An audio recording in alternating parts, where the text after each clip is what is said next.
To the webinar. So we are, 1 minute late in starting. We're just some small technical difficulties on my end, but we will get going in just a second. I've just noticed, John, that we're both wearing black t-shirts. We've come wearing the same thing. How embarrassing is that for the Demand Genius team? Need a purple t-shirt. We do. We need some purple t-shirts with our mascots on. Cool. I think anyone else that wants to join will kind of filter in over the next minute or so. So maybe I'll get started with just introducing myself and very, very quickly introducing the business, and then we'll get stuck straight into the content, which we're going to try and keep relatively tight today. We've just done a great big research project, which I'm very excited to share with you all. So we're going to keep it just laser focused on that, run through that, and then I'm more than happy as we go through to keep any questions, but I'm going to try and keep this to about 30 minutes. So I guess by way of introduction, so I'm Tom, I'm the founder, chief exec of Demand Genius. We are about a 2.5-year-old business, VC funded out of the UK in London, based in a lovely office in WeWork by Tower Bridge. That's the old one, if anyone here is from America. And John, I'll let you introduce yourself quickly. And yeah, I'm John, marketing manager at Demand Genius. And yeah, if you've got any questions, feel free to put them in the chat and I will bring them up. Yeah, so the way that we normally do this is John is the voice of the chat, because I tend to get very excitable and start just talking and my hands go all over the place. So John will be responsible for stopping me from doing that. I'll get stuck into it now, but as you say, please do chime in if you have any questions or thoughts. John, just to double check, everyone can see my screen before I launch off. Yeah, all good. Yeah. Cool. So as I say, we're going to build this just entirely on research that we've done over the last, couple of months really at Demand Genius. So I guess by very quick way of introduction to us. So we help B2B brands with AI search, and we'll get into as we go on through this a little bit of why I think that B2B brand part is really important. It's a very different challenge and opportunity that AI search presents to B2B versus B2C. But that will kind of become apparent as we go through. I guess one of the most important things that I try to think about as a guiding principle of ours as a business is the really being research centric. We are in a brand new space that nobody understands how to do, and I will include myself in that. I think we're doing as good a job as anyone of unpicking it. But I always think it's really important to call that out, the understanding how to influence AI and how brands can turn AI into a revenue generating channel for them and ultimately like a brand moat. It is an expansion of the surface of your brand. And our understanding of how to influence that is growing and improving, but not definitive yet. So I think it's really important that we don't get, for our own purposes, too attached to any one piece of technology that we build or any one tactic or strategy. We let research and new findings really feed into everything else that we do. And that's how we try to build ourselves as a business. So off the back of our research, we produce, I hope, be the judge of that in half an hour's time, really great content that allows everyone to kind of move our collective understanding of this problem space forward. We build technology off the back of that. And ultimately, increasingly, we help clients from a strategic perspective to take the research that we've done, the insights from our technology, and kind of plot a path to wherever they need to go. I won't get too into what the technology does at this stage. So hopefully that's a useful introduction. I guess the question that we've been asking ourselves a lot recently is really around how we measure AI influence as much as how we achieve it. I think one of my maybe bugbears or whatever the term that you want to use is this space has been that it was very quickly adopted, AEO or GEO, whatever your acronym of choice is, by the SEO community and the SEO playbook. And that was applied to the problem of AEO. Now that ignores a huge number of differences between the two technologies, the user behavior of someone with search versus AI, and I'll talk a little bit more about that today. But it stuck with me that the way that we measure visibility as well is very AI centric or very SEO centric. So it's straight out of the search playbook. We take a particular prompt that we want to rank for, and we measure whether we're showing up for that. We run it a bunch of times, and we track things like sentiment, share of voice, citations, mentions. For that specific, typically bottom of funnel prompt, all of that flows into a dashboard. Now, that was something which was productized very, very, very early on, right? Go back 2 years, that was the way that we learned, that we very quickly jumped on measuring AI visibility, and it hasn't changed, and there's been no real challenge to it. So one of our founding principles is always to approach AI as a new problem, not simply try and apply an existing framework or an existing playbook to it, which is why we wanted to look, okay, is this actually the best way to measure AI visibility, and conduct some actual research into it. I think before I get into the research we found, I think it's useful to understand a little bit more about how AI actually works, and when you enter a prompt, what actually happens under the hood. Because I think the way that we're doing this, and this kind of fed the hypothesis for this work, ignores a lot of the realities of how AI works and of how buyers use it as well. So the bit that you see is the user prompt, right? So the bit that's in purple here. What you enter into ChatGPT, Claude, Gemini, and all of these systems, right, work in fundamentally the same way. That user prompt, though, isn't all that gets sent to the model, right? So you don't just have the user prompt, you also have this thing called a system prompt. That's the kind of product level configuration. So that's what the product level, actually, the model level configuration. That's what determines the format, the personality of the model, things like that. And that's all stuff that gets sent to it along with your user prompt. Now, that is typically fixed for every model. It's a big reason why you see, as well as the different training, you'll see some level of variation between the way that different models respond. It's because they have different system prompts, which are teaching them to respond differently. And all of it gets combined with the context. Now, the context is where a lot of the kind of development of LLMs, of AI as a product, has come over the last couple of years, right? And that layer has been expanded quite significantly. So context is comprised of loads of different things. What you think of as context is probably the documents, right? So whatever you upload into Claude, ChatGPT as explicit context, right? A brief or something like that. That also gets combined, though, with settings. So your configuration of the settings within whatever LLM you use, with metadata, so that's how it knows where you are, things like that, right? Some basic information about who you are, kind of IP level data. Retrieval fits into that. So what retrieval is basically is the model saying, I don't have enough context, I need to go and get more context. And it does searches, and it writes that into documents. So it just feeds in exactly that way. That's the kind of mechanism behind how retrieval works. And we know from our previous dark AI study that in a B2B buyer journey, retrieval is invoked approximately 16% of the time, and it's invoked only in bottom of funnel queries, right? Which kind of speaks to it happens when the stakes are higher, when it's in decision mode rather than exploratory mode. And we've got a whole load of content that you can go and check out if you want to understand that more, both a webinar that we've done previously on that and a great big research report. But the other part of context, and this is what we were looking at here, is memory. So this is all easy to understand, but what is very badly understood is the way that the kind of turn that a conversation takes, or the journey a conversation takes, impacts the response to a specific user prompt.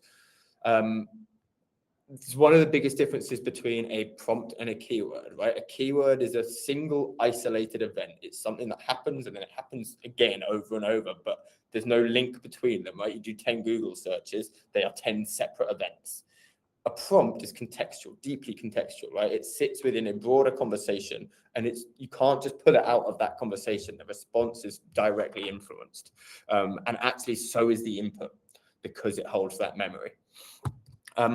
So what we wanted to understand was, does that conversational context impact AI responses? And that's really important because it impacts whether your dashboard is actually reflecting what your buyers see, right? The more context impacts AI responses, the less reliable a prompt tracking dashboard is, because if the context has a very, very big impact, then it means that every user is going to see something completely different, right, than what you're tracking, which typically, and we'll go into this a little bit more, is the kind of standard consumer experience rather than the niche specific context laden experience that your B2B buyer might have. So what did we do for the actual study? We simulated a whole bunch of conversations. So we looked at, I think it was 8 different B2B categories. We ran the prompt multiple times within each one. And within each one, we were simulating multiple different conversational pathways. And the whole idea was that all of these pathways arrived at the same prompt. And that prompt is the kind of bottom of funnel prompt that you would be tracking. What's the best solution for X? This is the kind of thing that will live within your prompt tracking dashboard. those pathways were held completely common with the exception of one, and that was prompt 2. Prompt 2, we'd very deliberately introduced a specific lens or a different frame to the conversation. I'll walk you through a practical example, but it would be asking, it's still in the same problem space in the same area, but approaching it with a different persona, a different set of criteria that we might look at that particular problem space through. The best way to think of it is, I'd imagine a lot of people on this webinar have multi-stakeholder buyer journeys that or multi-stakeholder kind of buying groups. Think of it as each one of those buyers still wants your product, but the way that they approach the problem you solve, the requirements they have are going to be slightly different. And that's what we wanted to test, is how different is what every one of those people is going to see. And we were measuring we measured a lot of things, but 2 things became interesting. 2 things out of the back of this. So how many of the same brand recurrence, right? So how many of the same brands show up in the shortlist? Generally speaking, what we saw across this sample was across these pathways, mostly, it varies a bit category by category, the same brands show up, 82% brand recurrence. That's of the top 3 brands. You do see a lot more volatility in the long tail, but it's not clear that that's related to the pathway. In general, what we tend to see as we do this, just ignoring different pathways, is that the top few brands, what we call K3, so the top 3 brands, recur over and over again, and then the long tail after that, there's a lot more volatility. And we saw a pretty similar trend within this. What was really interesting, though, was that frame retention is another metric that we kind of created for this, which is how many of the key concepts introduced in this prompt 2 survive to prompt 4 and 5. And specifically what the term we use is how many are still load bearing within the answer. And what we found was that across the sample, 37% of key concepts introduced at prompt 2 are still clearly present at prompt 5 in the way that AI is answering. Now, that might not sound like a lot, but it's enough to really meaningfully impact the impression that you get as a buyer, and as we show in the study, the ultimate recommendation that you receive. So I think the best way to bring this to life a little bit more is with a practical example. So one that's probably quite familiar to all the marketers in this, I was about to say virtual room, whatever the hell this is sorry, a bit of cynicism coming in there, is marketing technology, basically the CRM category.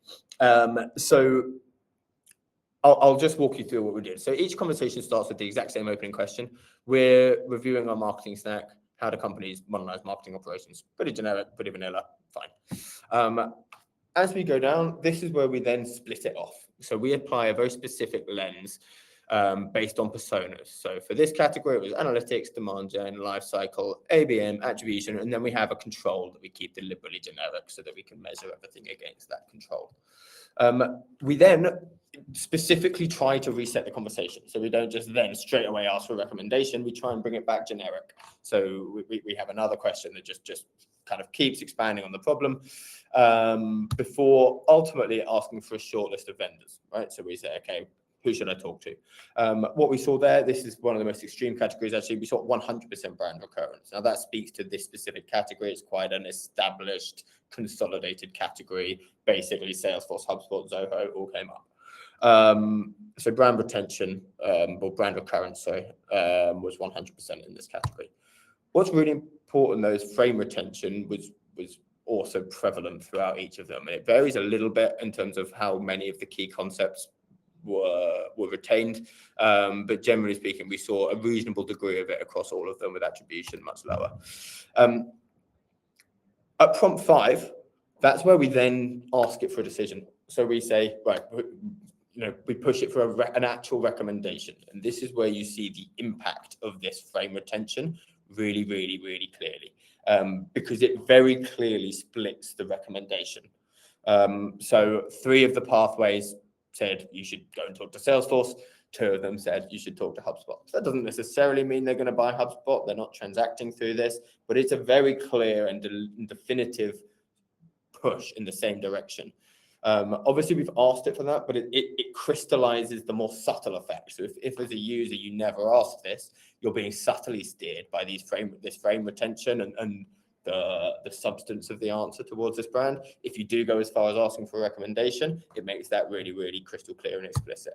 And this all might sound quite logical and obvious, but where it becomes really important is when you remember that 100% of the time both those brands are visible. So both HubSpot and Salesforce, if we put ourselves in their shoes going through this, are going to log 100% of those pathways as a win, because in both those examples, HubSpot, Salesforce, and actually Zoho visible 100% of the time. So their dashboard lights up green, fantastic, you're doing a great job, you're visible everywhere. The reality of those conversations, though, is that 60% of those pathways are actually a win for Salesforce. For HubSpot, 40%, and if you're Zoho or you're in the long tail, even if you've got some visibility, 100% of the conversations are actually funneling buyers away from you. So you're logging it in your dashboard as a massive win, great, we're visible, we're showing up, while all of your buyers are being subtly or clearly or explicitly pushed towards your competitors. And that's why we thought this was such an important finding. It's also something that matters a lot more in B2B, and the more complex the category. The way that I like to think, like if you're a head of finance, you buy, let's say, 3 things in your life, probably a lot more, but you buy toothpaste, or let's say in one day, you buy toothpaste, you buy shoes or trainers, and you buy a billing system. The toothpaste, you probably decided you needed to buy it that morning. The trainers, it was probably 2 weeks ago that you decided you need to buy it. And then there was a lot of like trying to figure out, okay, what trainers do I want? What do I need? How much running am I going to do now? Things like that. The billing system, you probably decided 18 months ago that you need to find a new billing system because the one we've got isn't very good. And then there was this long process of building the shortlist, requirements, understanding the problem, building consensus. Essentially, a B2B purchase is largely a framing exercise, right? It's all about how the problem is framed and what requirements that leads to. And much less of it is just about whether you're visible at that point of transaction. I need toothpaste. What toothpaste can I see and is on offer? And that's where we think this is particularly relevant, and that's why we focus so much on B2B as a specific segment, because it's where some of the effects that we're seeing in our research that I think really challenge the consensus in this space are most prevalent. So I was very wary when we did this that your visibility metrics are lying to you. Kind of set off my kind of, I'm trying not to swear, my clickbait radar slightly, but I think that is what we have found here, right? And it's really important that whatever prompt tracking you have access to, we don't just take it blindly as given, because what we're effectively doing is taking this tiny little window of what AI says to one user, ignoring any context, and assuming that is what it's actually saying to our buyers, right? We're tracking this. We know that what shapes this is the whole conversation, and we have no way of tracking that at the moment, or most tools don't. And the other problem that we have in B2B is that the way that tools handle this problem, typically, maybe just take a step back for context, there's 2 ways that tools approach the context problem. One is we use the API. What that does is it strips out all context. So we just send the raw user prompt and we get back an answer. Now that's a problem because people engage with this stuff through a product. They read context, and we can't just strip all of that out and think that we're simulating. What a lot of them do, without getting too into the details, is they do something, they kind of set up a virtual machine and run it as if in the UI. And that's what the slightly more sophisticated tools will do. And that's a challenge as well, because what you're then doing is tracking the average consumer AI experience, right? There is your platform, I'm not going to name them, but have specifically set their whole system up to get as close as possible to what the average consumer sees in ChatGPT with no real additional context beyond that. And that's a big problem, because if you're in this room, I would bet, and you decided to sign up for this webinar, your customer is not the average consumer. Your buyer is a specialized niche B2B buyer who has very specific requirements that AI has understood over long kind of sequences of conversations. And those requirements mean, or that those conversations mean, that the experience they will get with AI is most likely not what you're seeing in your dashboard.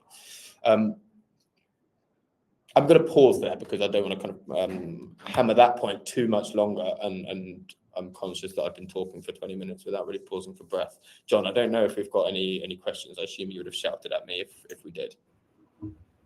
Yeah, no questions in the chat, but if you guys do have any, feel free to put them in.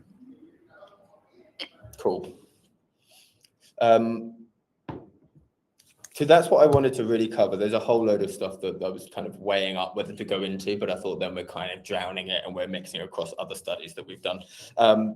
Safe to say you can go and read the full report on our website, and as well as various other reports and bits of research we've done that do link to this. What I thought I want to spend the last 10 minutes or so on is a bit more of how we can actually solve this.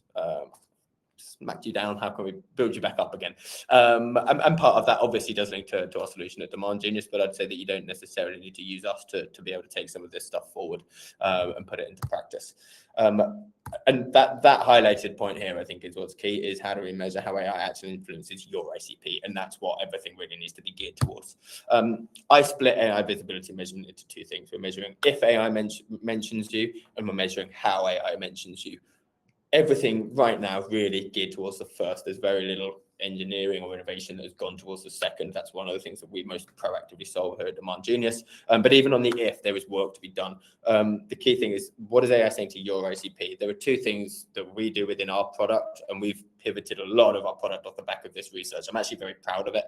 It's tested our research-backed thesis, because finding a lot of this was quite inconvenient because we'd build visibility tracking. We've had to pivot it to accommodate this, but I'm very proud of the fact that we've done that, actually.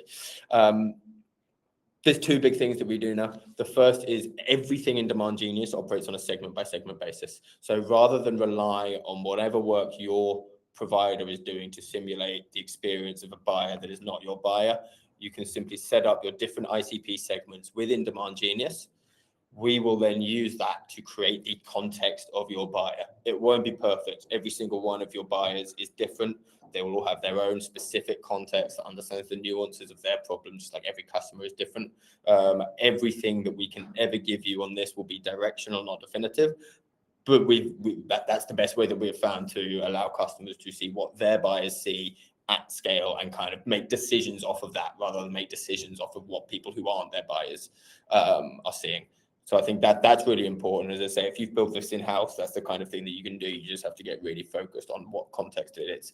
One of the core things about Demand Genius is it allows you to set up multiple segments. So if you have 5 different ICP segments, which I don't know, 10 different, whatever it is, then you can configure all of those, and you should see some nuances between what each of them will see. So it's meaningful.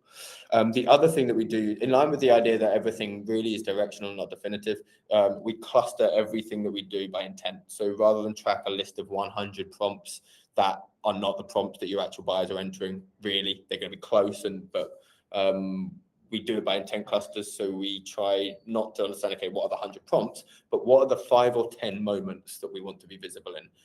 Typically using some kind of framework. We tend to use category entry points when we're doing this at Demand Genius. We've had clients who have a jobs to be done framework that they've used to map what the moments are where visibility is really powerful to the brand and where it's going to actually convert to revenue, right? What are the specific times that a buyer is searching, a buyer with intent, I should say, is searching.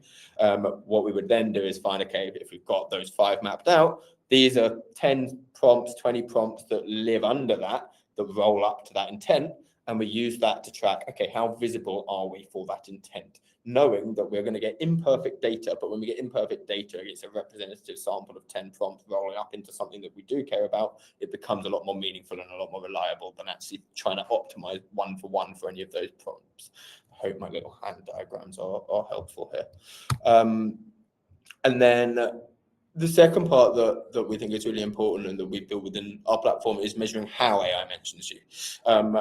And that's the bit that's just getting under the skin of what the model actually thinks a little bit more. And it appears to be a lot more predictive when we're trying to see how it presents us across thousands of different variations of prompts that different buyers might enter.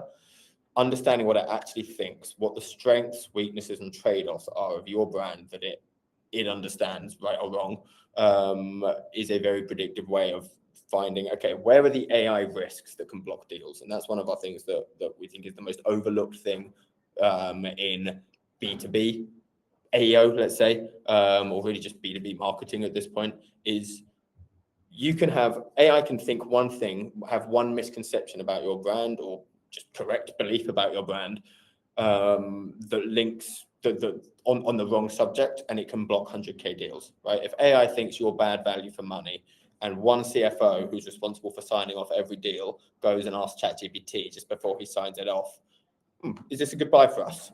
Then that's going to put up a blocker. At best, that's going to stall your deal. At worst, it could actively stop it. So one of the things we do is we help you map, okay, what does AI think we're good at, bad at, okay at, and what risks does that create? Right? If we have lots of orange lines going into a single persona, that's not a particularly good thing. It implies that we're not going to get recommended to that persona. But if we might not be an absolute deal blocker. A red line into the wrong person, big problem. Lots of green lines into someone, we tend to see, okay, then there's a good chance that we're going to be actually recommended to them, and we're the kind of winner for them.